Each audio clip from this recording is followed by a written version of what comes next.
This is John Lauder, host of The Cheap Seats. Thanks for listening to the following broadcast on Public House Media.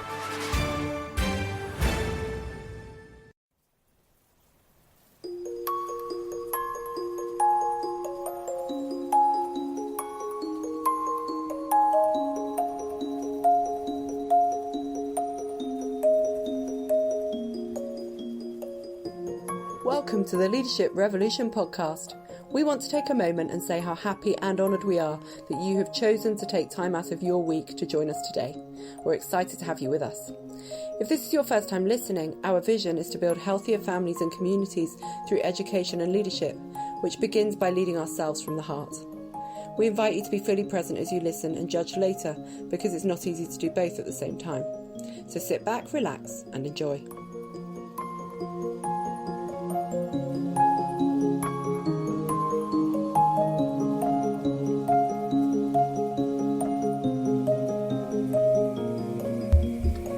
Hi, my friends. I am David, your host of the Leadership Revolution, and I get the privilege to serve you every other week as your guide.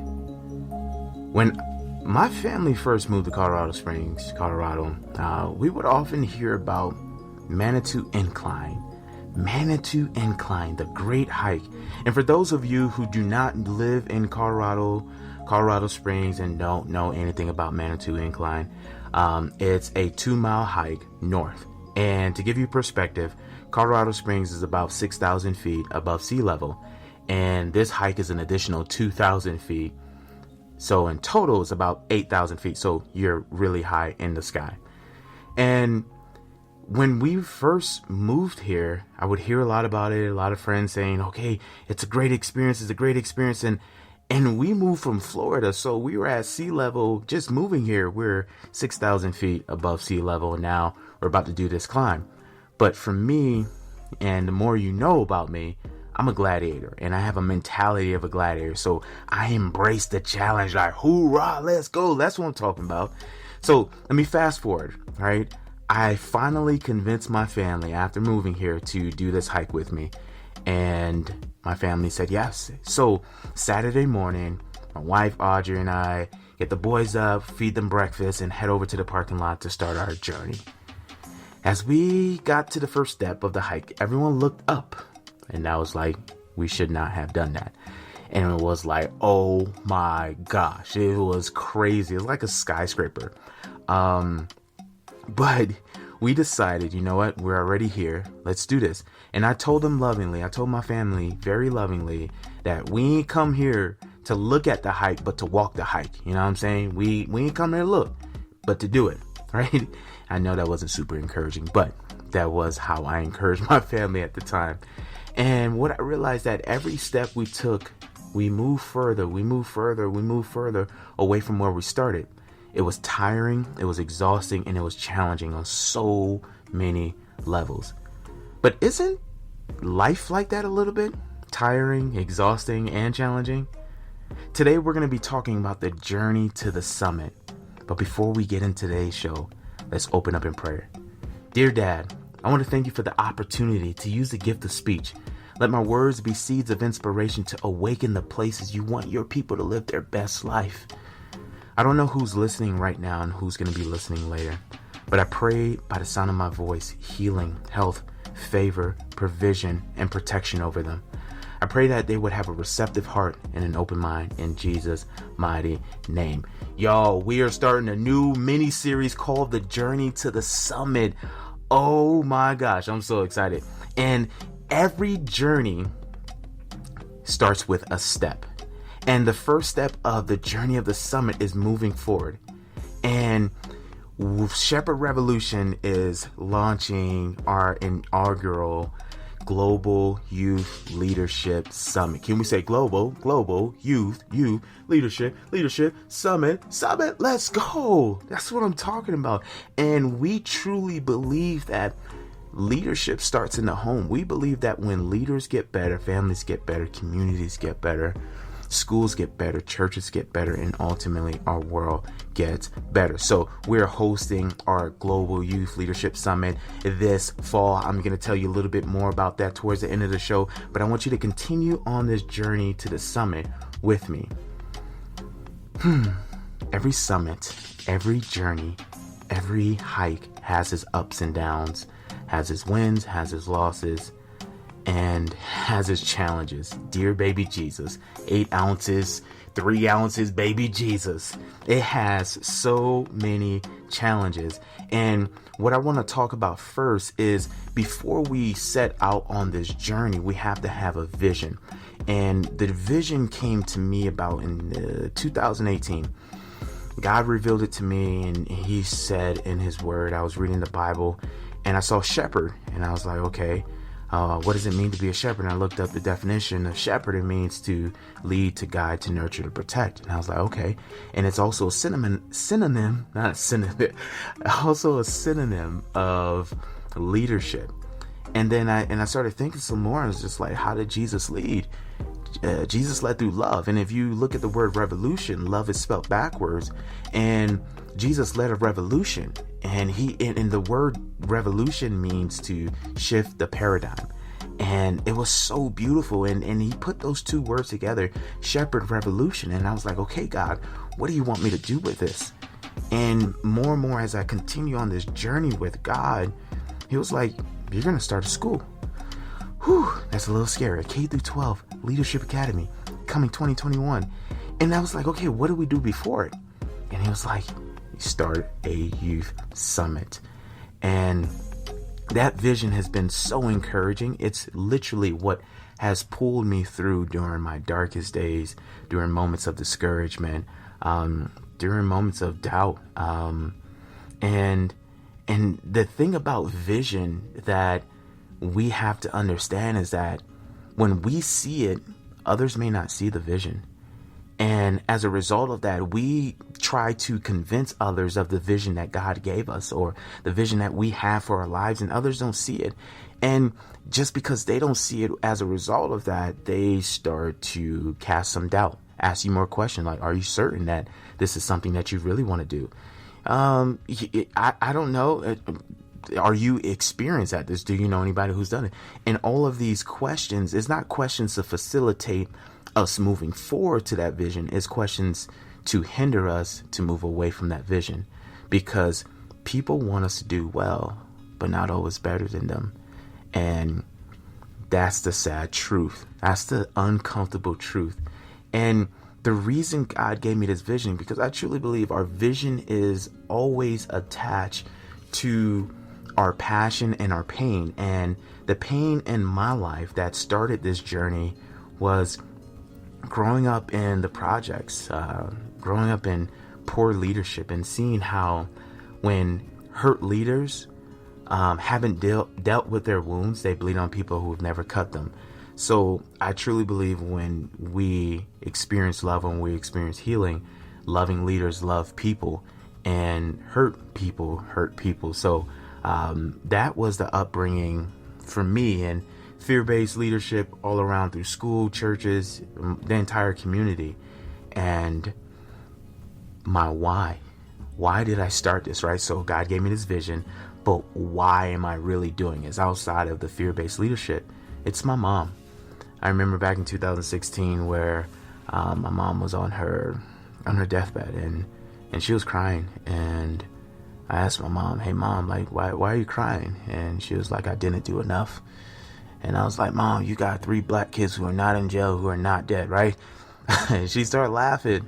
I was like, but seriously, like you did a great job. And what she said back was, I didn't do enough. I had all of these gifts and all of these talents and all of these dreams, and I didn't pursue it. And at that moment, I was strong for my mom, for sure. But when I got on the plane back to Wisconsin, I cried the entire way. And at that moment, I made a declaration to myself. And I said, you know what, from this day forward, it was in May of 2016, that I will never, ever say that I didn't do enough. And the people around me will never, ever say that they didn't do enough. So that is my why and what keeps me going. So my question to you is, what's your why? What's your vision? What has been, on your heart for a very long time that you've been a little afraid to do it? You've been a little prudent, right? To take chances.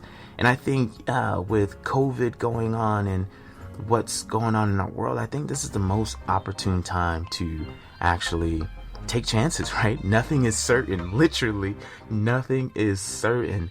And something I've told my team and our team is that when people see interruption, we see innovation. When people see problems, we see potential. When people see obstacles, we see opportunity. And that starts with vision. And if I'm going to be open, honest, and transparent, this journey has been such a roller coaster. Like moments where things were going extremely well, like to the point where I was working a full-time job. The Colorado Springs Business Journal, they called me to do an interview. I'm just like, oh my gosh, look at God. And then right after Colorado Springs Business Journal interviewed me, I'm in the papers, front page, with Shepherd Revolution. And then Fox 21 was just like, we picked up your story. We want you to. And I'm just like, oh my gosh, things are taking off. And like people are saying, yes, I believe in the vision. It was like so amazing to the point where I was like, God, do you want me to keep this full-time job and do this on the side? And God explicitly told me to pursue this all out, all in. So I was like, okay, this is great.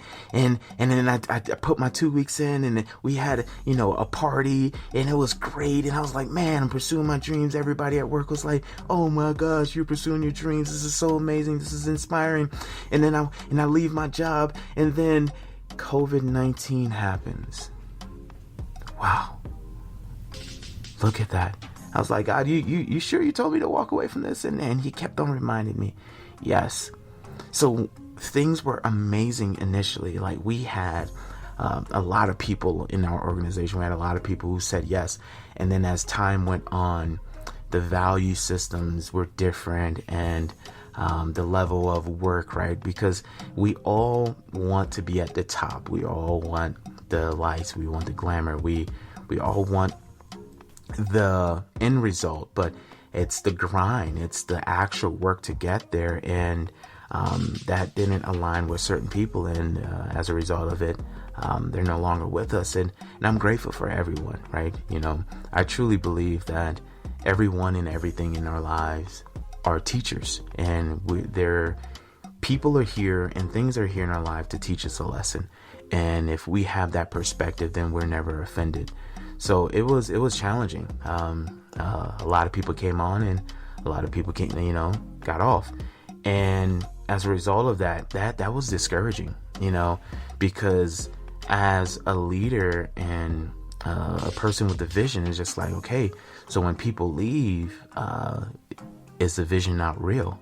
So the self-doubt came, like, what's going on? And there were moments where God showed up and people showed up where it was encouraging, but throughout the entire ride, it was a roller coaster. Like, even in the midst of, as we're building this summit, we're still in the process of it. My wife and I, we were physically separated. So dealing with that, and then, funds wise, like not having enough money, and certain speakers, having to drop out and having to rearrange things and coordinate schedules. It was exhausting. It's been exhausting. And then there's been moments like, oh my gosh, this is so awesome. So it's been a roller coaster throughout the entire process. And I think when we're on a journey, if we're not looking ahead all the time and periodically, then we get lost in the present, the here and now. And it's great to be present, right? Because when we're present, that means we're in a state of happiness and we're in the moment. But when we're looking at our current situation, it can sometimes fog up the vision, right? And if we're not looking at the vision, if we're not being reminded of our why as a result of that, then we give up, right? Every great leader, every great invention, every great creation has always been met with discouragement and doubt. And I look at all of the heroes of the Bible. And I was talking to a good friend today. I look at all the heroes of the Bible, from David to Joshua to Moses to Abraham, Jacob, all these guys, Paul. Like, all these guys were afraid. Like, the calling on their lives were so massive that they doubted their ability. And Gideon is one of my favorite stories because he started off with like 32,000 men. And then God was like, ask any of these soldiers if they want to go back home. About 20,000 of these guys went back home. They was like, I got my ticket out of here. I'm out. Another day, another dollar. And then he eventually went down from 32,000 to 300 men, and he ended up winning the battle. And what is interesting, he doubted himself the entire time. So when I'm in a state of doubt or discouragement, I think of these guys and I think of these champions of the Bible, and I know that I'm in good company, because when the vision is so much bigger than who we are, then it helps us rely on God a little bit more. But yes, the vision is important. And what the next thing that's important in the journey is our vehicles. How are we going to get to the vision?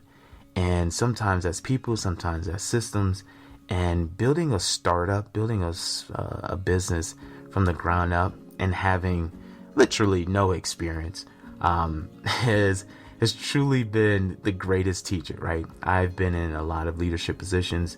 I've led a lot of teams. I'm a father. I'm a husband. And I've taken a lot of organizations and I made them successful. But I've never built something from the ground up. So understanding HR policy, understanding organizational charts, and all those things, and project management, these things are new to me. But the thing about it is, when we are uncomfortable, that's when we grow. When we are stretched, that's when we grow. When we're pressed, that's when we grow. And some of the stumbling blocks that I had along the way is, I took my what's that test called? Strength Finders, and one of my skill sets is a catalyst. So that means I'm action oriented. I have an idea. Let's move. Let's figure out how we can make this happen. And I realized with the people that I was surrounded with, the result of that, I would just be like, okay, let's do this. And they were just like, oh, we need more details. Like, I'm not super detail oriented. I like making decisions and then figuring out as I go, right? We learn as we go. And there are a lot of people who are just like, wait, we got to figure it in and this, that, and the third, right? All the logistics, all the details of things. And I think those are things that are great, right? The logistics, I think details, structure, I think those are phenomenal. But when it hinders progress, then it becomes a nuisance. And those were some of the stumbling blocks. And even people in my ear saying, this is too big, the number that you have. And I put it out there. I was like, I want 5,000 people registered to our summit. That's ambitious, because I don't even know 5,000 people, right? And sometimes we just speak it into existence because I believe in the power of the word. I believe in my God. So throughout those stumbling blocks, throughout those setbacks and adjustments, we're still moving forward. And it's tiring at times. I didn't know how tiring filming is, like having to redo. It's exhausting. But the end result of it is the bloopers. The bloopers are always great. And what I realized from this entire experience so far is that when God is with you, he renews your strength, he brings clarity, and then he sends aid to support you. So I just want to tell you a little bit about this summit. And I believe that if you're a youth or you're an adult, but it's mainly for the youth, that this will benefit you so much, because during a time of social distancing and fear-based leadership, we are putting on a summit because we want to be part of the solution instead of nurturing the problem. And the solution is to build healthier communities through revolutionary leadership. Times are changing. They're literally changing. There's nothing certain, right? We say 2020 vision, right? Now the vision's so unclear and it's so uncertain. And we need more young leaders than ever to evolve right now. in our time, in our history. And this summit is again for ages 11 to 17, but mom, dads, you are welcome as well. Adults, you're welcome. This is going to benefit you. And just to give you a high level overview of what you should expect from the summit. So we're going to have devotionals. We're going to have revolutionary guest speakers. I am excited for everyone who registers to see our speakers. Like, these speakers are amazing. And I have the luxury of listening to them, learning from them, and just soaking in their expertise and their love and their passion and their purpose. We're going to have hip hop performance, dance parties. We're going to have dance performances. We're going to have leadership lessons. And most of all, my favorite, we're going to have workout sessions, right? Because I truly believe that, you get the mind right, you get the heart right, and you get the body right. And when all those three things are interconnected, then beautiful things come from it. And just to give you some of the names that are speaking at this Global Youth Leadership Summit. Ryan Hartley. Ryan Hartley is a leadership expert. He's in England. He is one of my favorite human beings, and I am so grateful for him. That's just a tidbit. We have Lanita, who's in Australia. She's a teen coach who is literally changing lives every day, and she actually have this social networking platform only for teenager. It's called Teenager, and Lanita is just a rock star when it comes to developing our youth.